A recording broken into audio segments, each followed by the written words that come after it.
Hey, it's Pastor David, and today I want to talk about weddings. Here's a question. How many weddings do you think we do at our church each year? Lately, this year, last year, before that, we do about 5 weddings a year at the church. This is a lot lower than it used to be pre-pandemic. I remember early on in my career as a young associate in Miami, I was in charge of doing all the non-member weddings, and it was a beautiful church, much like our beautiful church. And so I did a wedding almost every weekend. But since those days, that number has declined. And it certainly declined during the pandemic.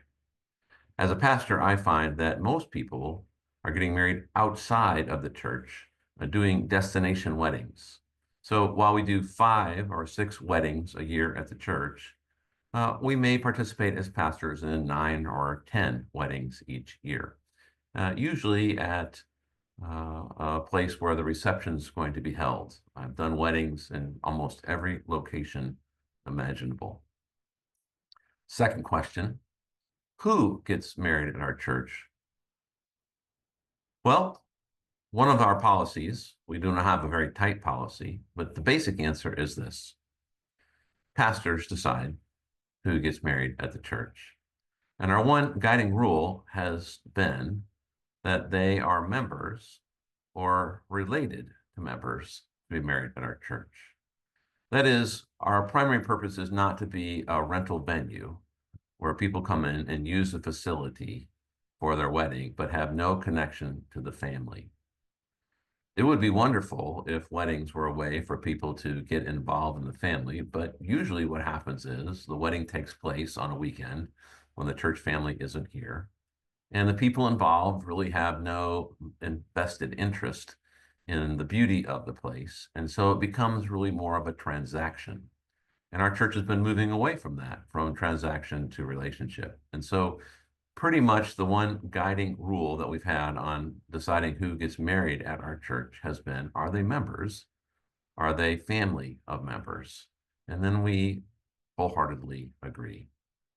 We do ask people to come to counseling.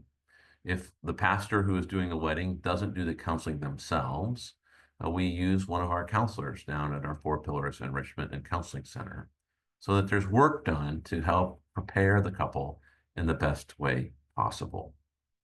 So, about 5 weddings a year at the church of people who are members or family members of members.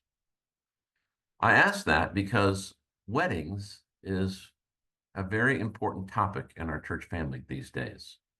As you know, our denomination recently went through a bit of a transition. And one of the results of that transition around inclusion has to do with weddings of same gender couples. And as a result of that process in our denomination, it was decided that every church in the United Methodist Church would have the power to decide for themselves as to whether or not they will host a same sex or same gender wedding. And every pastor would be able to decide for themselves whether they would do those weddings or not. I am freely sharing and have shared that I will do same sex, same gender weddings. I have some really powerful reasons for that, and will certainly be happy to share those with you. If you'd like to know why that's important to me, please call me. Let's have a cup of coffee and have a conversation. That's my part. As a pastor, I have that right in our denomination to choose that.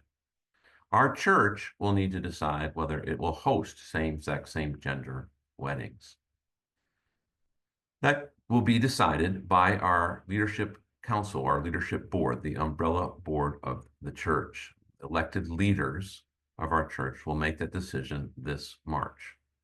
But they recognize that there are a lot of different opinions and feelings around this issue in our family. And so they are setting up a process of listening.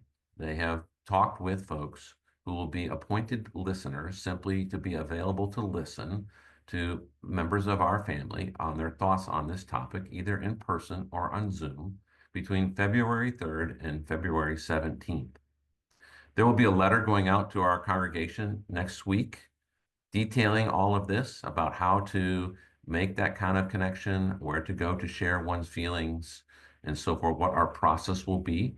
I wanted to share with you today so you're aware that that is coming. And they will listen to the feedback from those who have listened to our church members, and then they will decide. So the Leadership Council is working towards a decision of our church family near the end of March. That is too soon for some and way too late for others. And it is an opportunity for hurt feelings all the way around. And so I certainly ask that you will be in prayer for our church as we go through this conversation, and particularly for our brothers and sisters who once again have their sexuality and gender discussed in public. You may wonder why we just don't decide. A number of our churches, our sister churches, Hyde Park United Methodist Church, Ormond Beach United Methodist Church, churches where my covenant brothers are, had their board decide and just move forward. And there's some desire for that in terms of, avoiding hard conversations. But the day is going to come when our current pastors will not be here. It is the church's decision. And so we're going through a process where people can be heard, where they can have a chance to share their feelings on this. And then our elected leaders, our elected lay leaders, will decide this on behalf of the church. It's not a perfect type of setup. It's not a perfect process. There will never be a perfect process. And clearly, there's lots of room for people to be offended. And I hate that. And I pray that that will not be the case.